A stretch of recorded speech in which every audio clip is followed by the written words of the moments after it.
요한복음 4장 1절부터 16절 새 번역으로 우리가 봉독을 합니다. 여기 본문에서 주보에는 2절은 빠져 있습니다만 이따 설명을 하겠고요. 자, 먼저 제가 읽다가 우리 같이 봉독합시다. 한번 같이 읽겠습니다. 요한보다 예수께서 더 많은 사람을 제자로 삼고 세례를 주신다는 소문이 바리새파 사람들의 귀에 들어간 것을 예수께서 아셨다. 예수께서는 유대를 떠나 다시 갈릴리로 가셨다. 그렇게 하려면 사마리아를 거쳐서 가실 수밖에 없었다. 예수께서 사마리아에 있는 수가라는 마을에 이르셨다. 이 마을은 야곱이 아들 요셉에게 준 땅에서 가까운 곳이며 야곱의 우물이 거기에 있었다. 예수께서 길을 가시다가 피로하셔서 우물가에 앉으셨다. 때는 오정쯤이었다. 한 사마리아 여자가 물을 기르러 나왔다. 예수께서 그 여자에게 마실 물을 좀 달라고 말씀하셨다. 제자들은 먹을 것을 사러 동네에 들어가서 그 자리에 없었다. 사마리아 여자가 예수께 말하였다. 선생님은 유대 사람인데 어떻게 사마리아 여자인 나에게 물을 달라고 하십니까? 유대 사람은 사마리아 사람과 상종하지 않기 때문이다. 자, 10절 말씀 같이 봉독합니다. 예수께서 그 여자에게 대답하셨다. 네가 하나님의 선물을 알고 또 너에게 물을 달라는 사람이 누구인지를 알았더라면 도리어 네가 그에게 청하였을 것이고 그는 너에게 생수를 주었을 것이다. 여자가 말하였다. 선생님에게는 두레박도 없고 이 우물은 깊은데 선생님은 어디에서 생수를 구하신다는 말입니까? 선생님이 우리 조상 야곱보다 더 위대하신 분이라는 말입니까? 그는 우리에게 이 우물을 주었고 그와 그 자녀들과 그 가축까지 다 이 우물에 물을 마셨습니다. 13절 14절 같이 봉독합니다. 예수께서 말씀하셨다. 이 물을 마시는 사람은 다시 목마를 것이다. 그러나 내가 주는 물을 마시는 사람은 영원히 목마르지 아니할 것이다. 내가 주는 물은 그 사람 속에서 영생에 이르게 하는 샘물이 될 것이다. 그 여자가 말하였다. 선생님, 그 물을 나에게 주셔서 내가 목마르지도 않고 또 물을 기르러 여기까지 나오지도 않게 해주십시오. 예수께서 그 여자에게 말씀하셨다.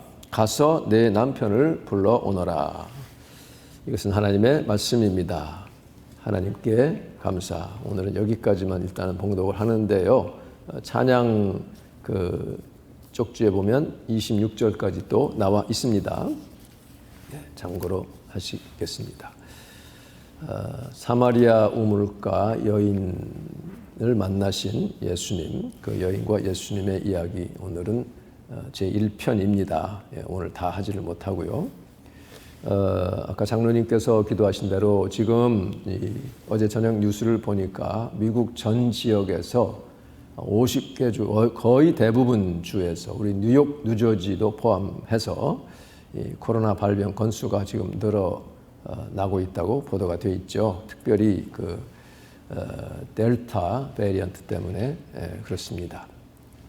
특별히 지금 바이든 대통령이 페이스북, 트위터와 같은 플랫폼들이 이 코비드 백신에 대한 음모론과 또 잘못된 정보들을 제대로 걸러내지 않음으로 말미암아 많은 사람들을 죽음에 이르게 하고 있다고 상당히 강하게 비판을 하고 있습니다. 물론 이 사람들은 반발을 하지만 이런 잘못된 정보의 피해는 참 어제 오늘의 일이 아니죠. 그래도 뉴욕은 백신 보급률이 좀 높은 편이어서 환자가 늘고는 있지만 과거만큼 심하지 않은 것이 참 감사하고요. 이 뉴욕시에서는 좀 더 추이를 보아가면서 이제 방역 단계를 어떻게 할지를 결정한다고 합니다. 어떤 사유든지 지금 우리가 아직 백신을 맞지 않은 분들도 이제 꽤 있는데 우리는 이분들의 입장도 존중하는 가운데 서로 위해서 기도하며 또 서로 협력해서 모두가 이 건강하게 이 팬데믹을 이겨내야 하겠습니다. 지금 이 같은 팬데믹 기간에도 그렇게 더욱더 정말 생명 구원의 사역을 지속해야 됩니다. 왜냐하면 우리의 삶이 이 땅에서 육신의 생명으로 끝나는 것이 아니기 때문이죠. 작년 여름에도 백신 나오기 전인데도 이 맨하탄 서머 미션 제 10번째 잘 했어요. 특별히 처음으로 이제 마스크 3장을 넣은 전도지 그 패킷이 거의 1,000개가 나갔습니다. 지금 이런 전도지였어요. 지난 주일 여러분과 함께 이 맨하탄 한인타운에서 손세정제를 가지고 전도를 했는데 참 여러분 참여해 주셔서 감사하고요. 우리가 전한 이 복음 쪽지를 받은 사람들 가운데 꼭 예수님 믿고 정말 새 생명을 얻는 그런 역사가 있기를 우리가 참 기도합니다. 지난 이제 화수목금 4일간 30일간 그 H마트 앞에서 매일 전도를 했어요. 마스크 2장 넣은 패킷과 또 핸드 세니타이저 여러분이 지난 주일에 보셨던 것처럼 두 종류로 나누었는데 금방 이게 소진됩니다. 물론 이제 지나가는 사람들 가운데 열에 8, 9은 뭐 그냥 이렇게 지나가요. 그렇지. 그 중에 한두 사람이 받는데 그 받아가는 사람이 어찌 이쁜지 몰라요. 사도행전 20장 35절에서 예수님이 친히 말씀하시기를 주는 것이 받는 것보다 복되다. 그냥 그 말씀 그대로입니다. 근데 참 재미있는 것은요. 아주 좀 이렇게 말쑥하게 차려입으신 그런 분들은 잘 안 받아요. 좀 냉정한 편입니다. 그런데 옷차림이나 이 외모가 좀 허름해 보이는 사람들은 잘 받아갑니다. 물론 이제 대부분이 거기 이렇게 들어있는 마스크나 손세정제 거기에 눈이 가가지고 가지가지만 물론 여기 딱 God is Love란 전도지가 있는 걸 보고 이제 가져가요. 어쨌든 받아간 사람 가운데 하나님이 역사하셔서 생명이 구원받는다면 얼마나 기쁜 일이겠습니까? 한 가지 분명한 것은 이렇게 전도를 하면 할수록 마음의 기쁨이 충만해진다는 거예요. 참 정말 주의 그 은혜로 가득히 채워지는 그런 경험을 하게 됩니다. 오늘 이 말씀에 보면 하루하루 살아가기가 즐겁지 않고 그러니까 그 지나다니는 사람들 보면 얼굴이 참 이렇게 즐겁지 않은 사람들이 참 많아요. 짐스러운 이 사마리아 수가성 여인을 예수님이 찾아가서 만나시는 그런 내용입니다. 그러니까 예수님을 만난 그 여인은 몇 번 이렇게 대화를 오고 가고 하는 가운데에 그의 인생이 180도 달라졌어요. 삶의 목표가 달라져서 새로운 목표가 생긴 것을 우리가 보게 됩니다.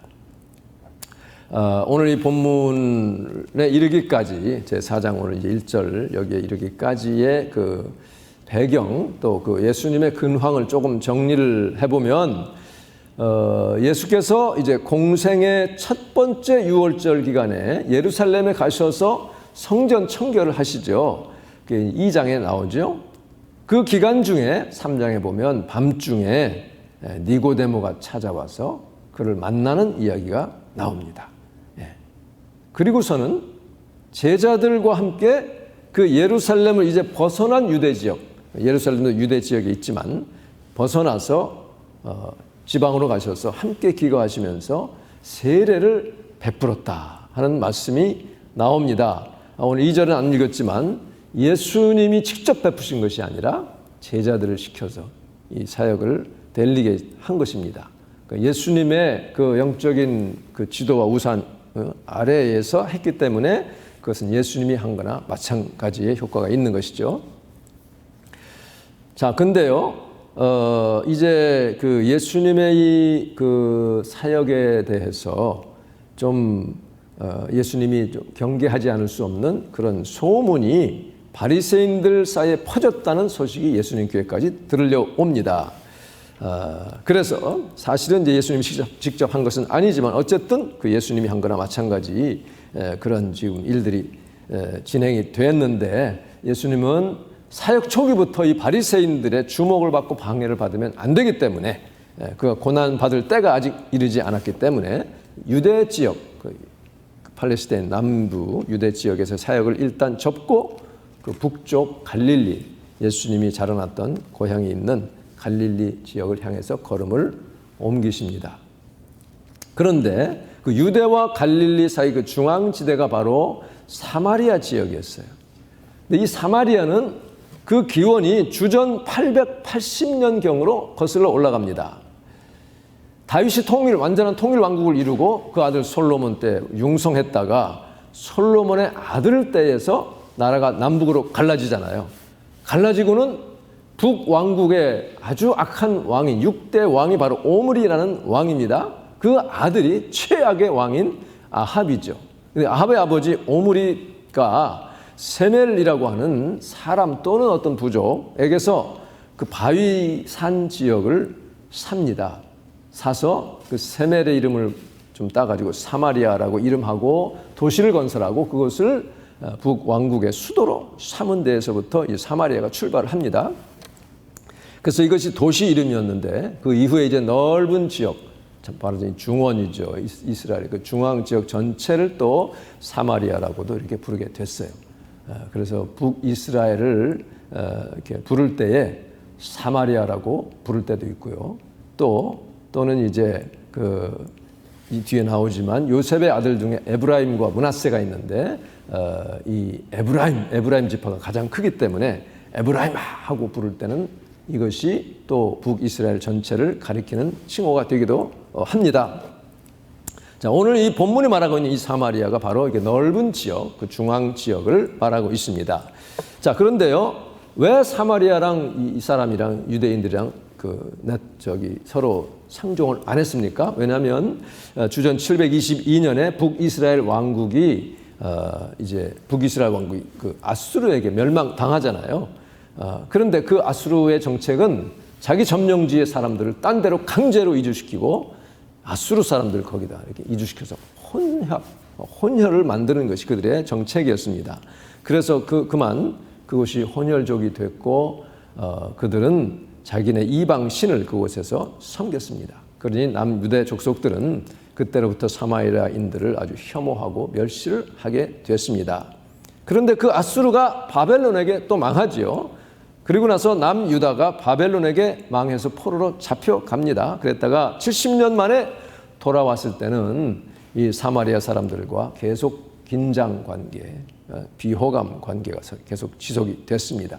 그래서 이 사마리아인들은 느헤미야가 예루살렘으로 돌아와서 무너졌던 그 성벽을 건축하려고 할 때에 회방을 놓았어요. 이것이 바로 사마리아 사람들입니다. 자, 그리고 나서는 그 자기네 이 세겜 지역, 여기 본문에 야곱이 아들 요셉에게 준 땅에서 가까운 곳, 그 요셉에게 준 땅이 바로 세겜이에요. 그러니까 수가성은 세겜에서 아주 가깝습니다. 그리고 거기에는 정말 야곱이 물려준 깊은 우물이 거기에 있었습니다.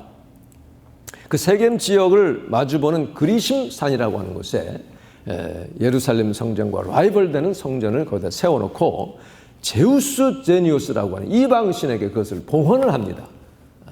그러니 그게 바로 주전 400년 경이었어요. 그러니 더욱더 유대 족속들은 이 사람들을 멸시를 하게 됐고요. 그 후 주전 128년에 유대 그 하스모니안 왕조라는 그 왕조가 있었는데요. 유대 지역. 그 통치자 요한 힐카누스가 사마리아 성전과 그 세겜 성을 파괴해 버렸어요. 그래서 두 지역 사이는 점점 나빠지게 되었습니다. 그래서 예수님 때에는 심지어 예수님을 욕할 때에 예수님의 원수들이 예수님을 사마리아 사람이다, 사마리탄이다 이렇게 모욕을 하기도 했습니다. 그 후에도 계속해서 다 무너졌지만 그리심산에서 이 사마리아인들은 예배를 하면서 그들은 오직 모세 오경만, 창출, 레민, 신명기까지 모세 오경만을 자기네 정경으로 인정을 해요. 다른 역사서나 예언서나 시가서는 자기네들 성경으로 인정을 안 하고 있었습니다. 그 사마리아인들은 지금도 한 수백 명이 생존해 있다고 합니다. 자, 이런 그 역사적인 그런 그 관계가 있기 때문에 유대 사람, 남쪽 유대 사람들은 특별히 북쪽 갈릴리로 갈 때에 사마리아를 통과하지 않고 요단강을 건너서 페레아 지역을 통과해서 다시 요단을 건너서 갈릴리로 들어갔습니다. 물론 이제 갈릴리 사람들은 별로 큰 상관하지 않고 가로질러 가기도 했어요. 그렇기 때문에 자, 오늘 본문 이 4절 이 새 번역을 제가 일부러 쓴 것은 여러 가지 이유도 있지만 좀 고칠 부분도 있고 하기 때문에 쓴 것인데요. 4절 그렇게 하려면 사마리아를 거쳐서 가실 수밖에 없었다. 자, 이 문장만 가지고는 예수님이 왜 굳이 사마리아를 통과를 하셔야 했는지 조금 분명하지가 않습니다. 우리말 성경 또 쉬운 성경 다 비슷해요. 그런데 이 개역 개정에서는 뭐라고 했냐면 유대를 떠나 다시 갈릴리로 가실새 사마리아를 통과하여야 하겠는지라 라고 하는 조금 다르게 해석할 수 있는 여지를 남겨두었어요. 대부분의 영어 번역들도 대부분 그저 이 4절을 He had to go through Samaria 이렇게만 돼 있습니다. 그렇게 가야 했다 이렇게 간단히 번역했습니다.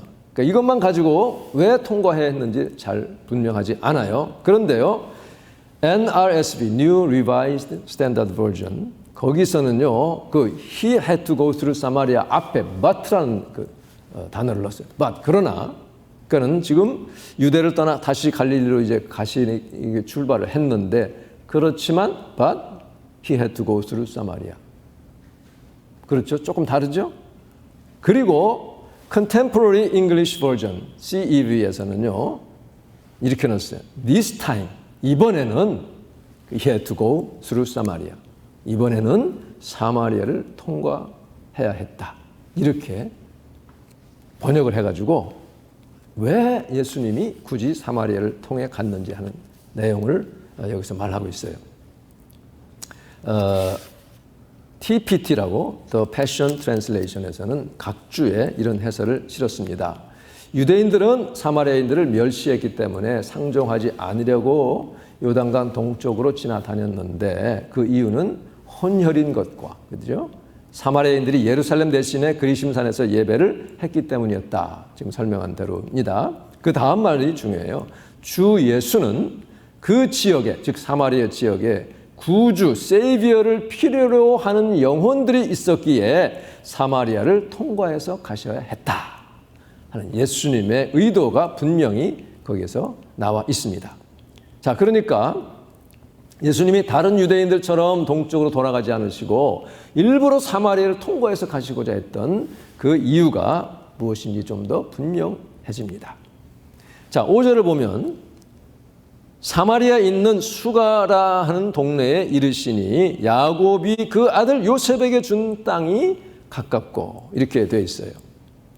이게 역사적으로 어떻게 나오냐면 창세기 33장 18절에 보면 야곱이 그 형 에서를 도망가가지고 속여먹었다가 죽을까봐 도망쳐가지고 밧단 아람에 있는 외삼촌 라반의 집에서 20년을 섬기잖아요. 그리고 나서는 두 아내를 데리고 이제 가나안 땅에 이릅니다. 그 이른 곳이 세겜 성이에요. 세겜. 무사히 이르러서 그 성 앞에다가 장막을 쳤습니다. 이게 수가성 가까운 곳이에요. 그 다음 19절에 보면 야곱은 그 장막을 친 그 밭을 세겜의 아버지인, 그러니까 세겜이 사실은 그 하몰이라는 사람의 아들의 이름입니다. 아버지인 하몰의 아들들에게서 은 100냥을 주고 샀습니다. 그 뒤에 창세기 48장, 이때는 이미 이 흉년이 들어가지고 요셉이 팔려서 애굽에 가서 총리가 된 이후입니다. 그래서 부모 형제를 이제 고센 땅으로 다 모시고 왔어요.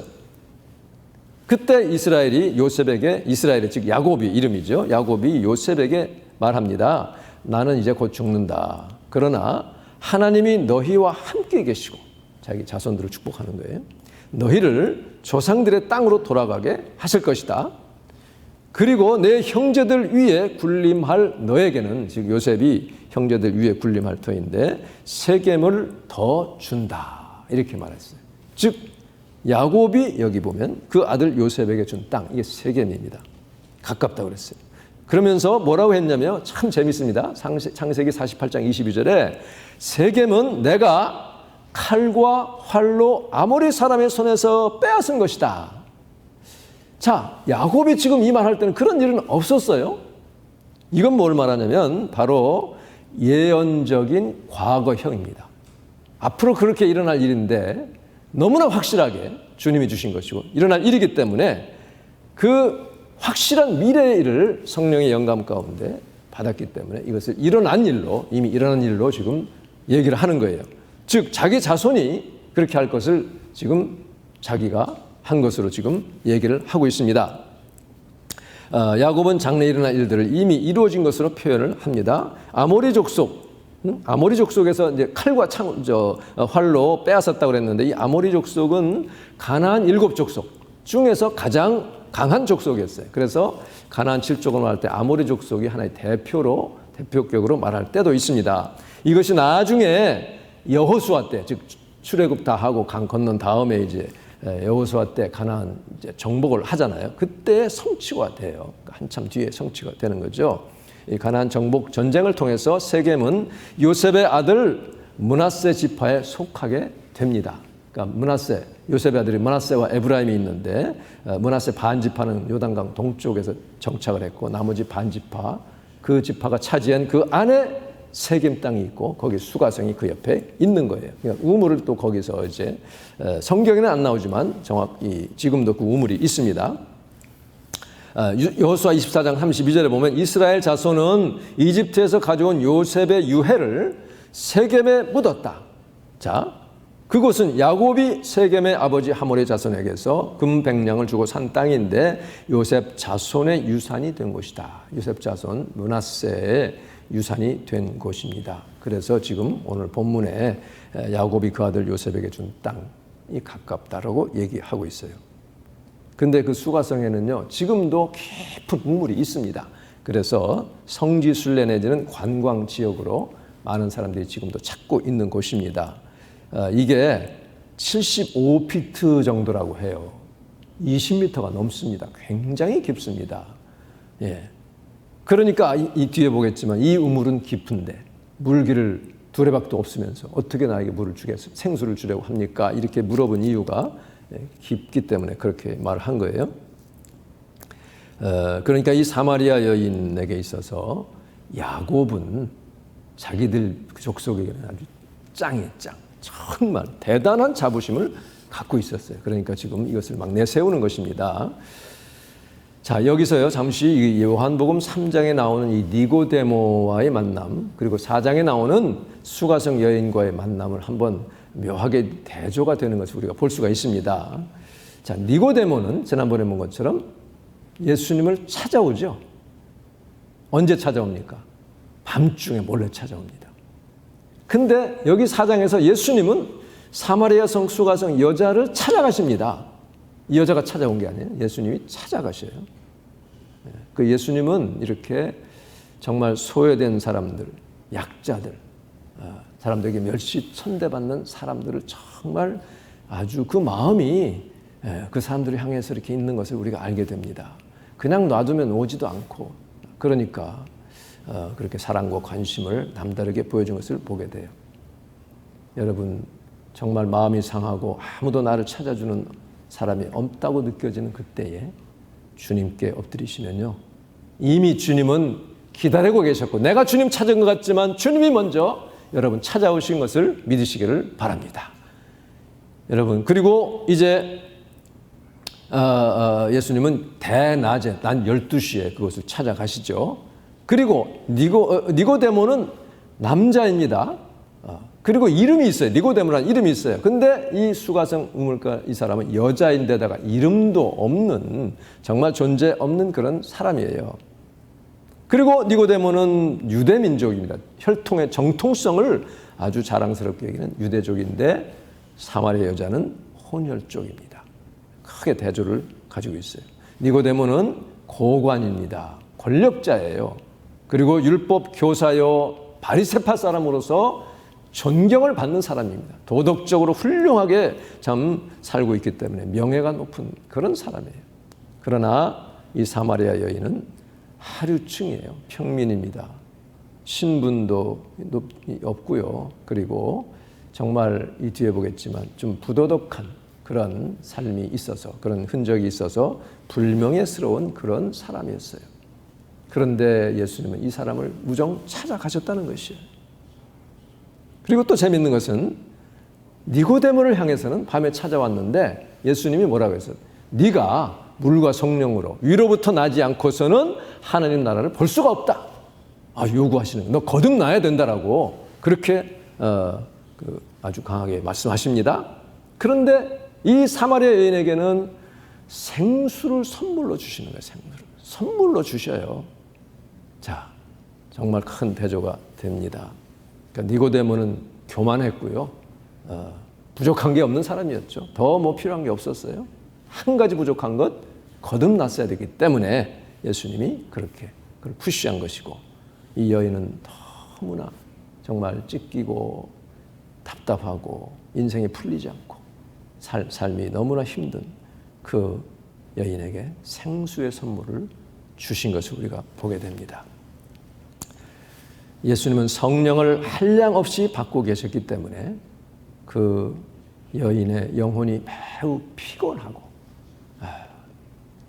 예수님의 그 영적인 그 사랑의 어루만지심이 필요했기 때문에 그것을 아시고 찾아가신 것이지요.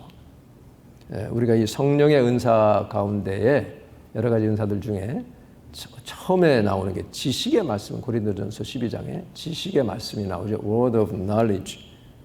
그리고 지혜의 말씀, 뭐 예언 이런 것들이 나오는데요. 지금 같은 경우에 그 주 은사가 바로 이제 우리로 본다면 지식의 말씀의 은사입니다. 다 알고 계시는 거죠. 꿰뚫고 계시는 것입니다. 그러니까 예수님은 성령을 이 땅에 계시는 동안에도 정말 한량없이 받은 분이기 때문에 그 사마리아 여인의 필요, 지금 현재의 상황, 과거의 모든 그런 행적들을 다 꿰뚫고 계셨어요. 그 예수님, 오늘 우리에게도 우리의 사정을 다 아시고 찾아오시는 것을 우리는 믿습니다. 우리 삶이 아무리 힘들고 괴로워도 정말 낙심되고 절망스러운 상황이라 할지라도 오히려 그렇기 때문에 예수님이 우리를 찾아오신다는 것, 놀라운 그 은혜로운 주님을 꼭 만나는 저와 여러분 되시기를 간절히 바랍니다. 오늘 말씀은 여기까지 하고 또 다음에 계속하겠습니다. 이제 6절에 보면 행로에 곤하여 털썩 주저앉으시는 그 육신을 가지신 예수님의 모습이 나오고 그 뒤로부터 참 놀라운 그런 역사가 이렇게 일어나는데요. 그 예수님은 이 땅에 계실 때는 하나님의 아들, 완전한 인간이었잖아요. 육신을 가졌기 때문에 우리가 보통 이제 성경 읽다 보면 예수님이 기적들을 하도 많이 행하시니까 뭐 지나다니면 무슨 예를 들어서 뭐 광채가 난다든지 뭐 오라가 있다든지 이렇게 잘못 생각하기 쉬운데 그냥 평범한 그냥 유대 청년이었어요. 랍비였습니다. 그러나 그는 성령에 충만하여 모든 사역을 일으켰습니다. 우리 저와 여러분도 그런 성령에 충만하고 정말 주님을 만나는 그런 가운데 우리 삶이 날마다 새 힘을 얻는 복된 저와 여러분 되시기를 주님의 이름으로 축원합니다. 기도하겠습니다.